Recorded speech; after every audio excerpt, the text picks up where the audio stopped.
Ali, and today we're going to talk about salary. All right, we are going to dive in and think about ways that you can go about asking for the salary requirement that you need in order to maintain the lifestyle. Okay, we have to start thinking about the bills before we accept that salary. All right, so what I teach my clients, and this is before you even go to that interview, all right, go and research that facility. Okay, does this facility even line up with your mission, with your vision, with your values? All right, go and research that facility previous survey or the most current survey that they have. Okay, what does the survey say about the facility? Okay, not just looking at the overall survey, but check their staffing ratio on there. Okay, what is their star rating for their staffing? Because that's going to be a big indicator on how hard you're going to have to work as a DON in this building. Okay, go on Indeed or on the facility website and look at the reviews that they get.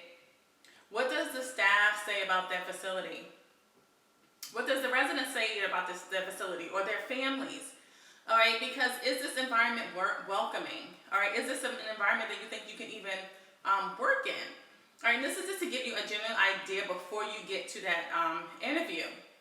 And then once you have the interview, once you have accepted an interview, then when you get there, you start asking important questions. All right, such as how many DONs have you had in the last 3 to 5 years? How many administrators have you had in the last 3 to 5 years?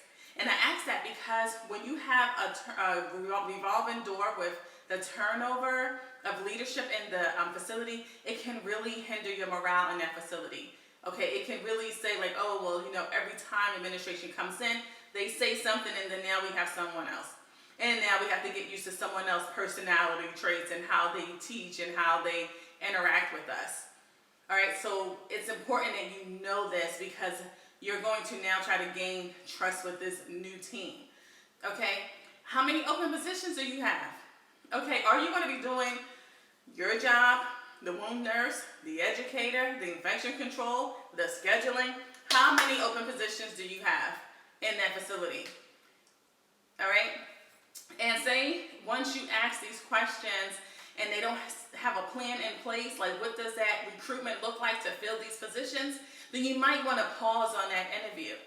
All right, you can see it through, but you're not going to accept an offer at that time. Okay, because that's going to give you an indicator that you're going to be working a lot of hours. You're going to essentially be working for free when you're doing 3 and 4 jobs. All right, when you have all those open positions. Okay, so those are the things you need to start asking before you get to that interview. Start doing the research, and then when you're in that interview, ask important questions. Okay, the other thing that I want you to start doing is find out what value can you bring to that facility. Okay, because when you're going in and you're meeting with administrators and you're meeting with corporate, okay, you need to be assertive. And when you go into this meeting and say, listen, I've done my research. I have identified these areas in your facility and this is what I can do for you. Okay, be assertive when you go in there. Don't be timid like, oh, well, you know, I just wanted to be a DON and I just think. No one cares what we think. Okay, they care about what we know and what we can produce. Okay, so when you go in there and you asking for these requirements of your salary, have a reference of saying, okay, at my previous facility, these are the things that I improved in this facility. When I got in the facility, it was a 1-star. I stayed there for a few years and then it went to a 3-star. This is what value I can bring here to this facility, and this is why I'm requesting the salary that I am requesting. Because I can produce outcomes. All right, because a corporate company or any type of company, they don't really want to just pay for a body in these positions. Now, lately they have, because, you know, the role has been becoming so demanding and, you know, we challenge with staffing that we're not staying in these positions long. However, if you can show them what value you're going to bring to this team, then you can perhaps get that salary you want. Now, suppose you you tell them what salary you want. However, they say, well, you know what? I really don't think we can, get that salary to you. What are some things you can ask for? You can ask for, okay, well, what about bonuses? Do I have the ability to acquire bonuses if I improve certain outcomes on a quarterly basis? Okay? If if I have to pick up shifts, okay, after working my role as a DON for 40 hours and I have to pick up shifts, am I able to acquire bonuses picking up those shifts? And if they say, no, we can't do bonuses, then you say, well, what about comp time? Because remember, after that 40 hours, you're working for free. Okay, so what about comp time? We have to learn how to do the balance, okay? We have to have that work-life balance. All right, yes, our job is very important, but so is our families. Okay, we get one family. Okay, you get a set of kids, you get a husband, you're a daughter, you're a mother, that's it. And you have the responsibility of the building. However, something happens to you, that position is going to be filled.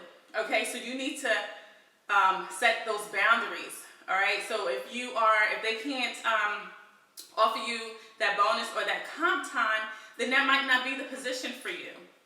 Okay, because we don't want to come into the position and then start hating the position because we're doing 60 and 80 hours a week. All right, so when you go into these interviews, please research the facility, find out about the open positions, find out about bonuses, and then negotiate your salary. Okay, don't just be so quick to accept that first offer. All right, unless it's the offer that you wanted. If it's the offer that you wanted, honey, go get that money. But if it's not, negotiate your salary. All right, so those are the tips that I wanted to tell you about how to ask for your salary and how to get to that salary. All right, remember, they want to know about what we can do and what value we add to them. All right, so that's all I wanted to tell you today. I hope you enjoyed this video. Please like, comment, and subscribe to my YouTube channel, and I'll talk to you soon.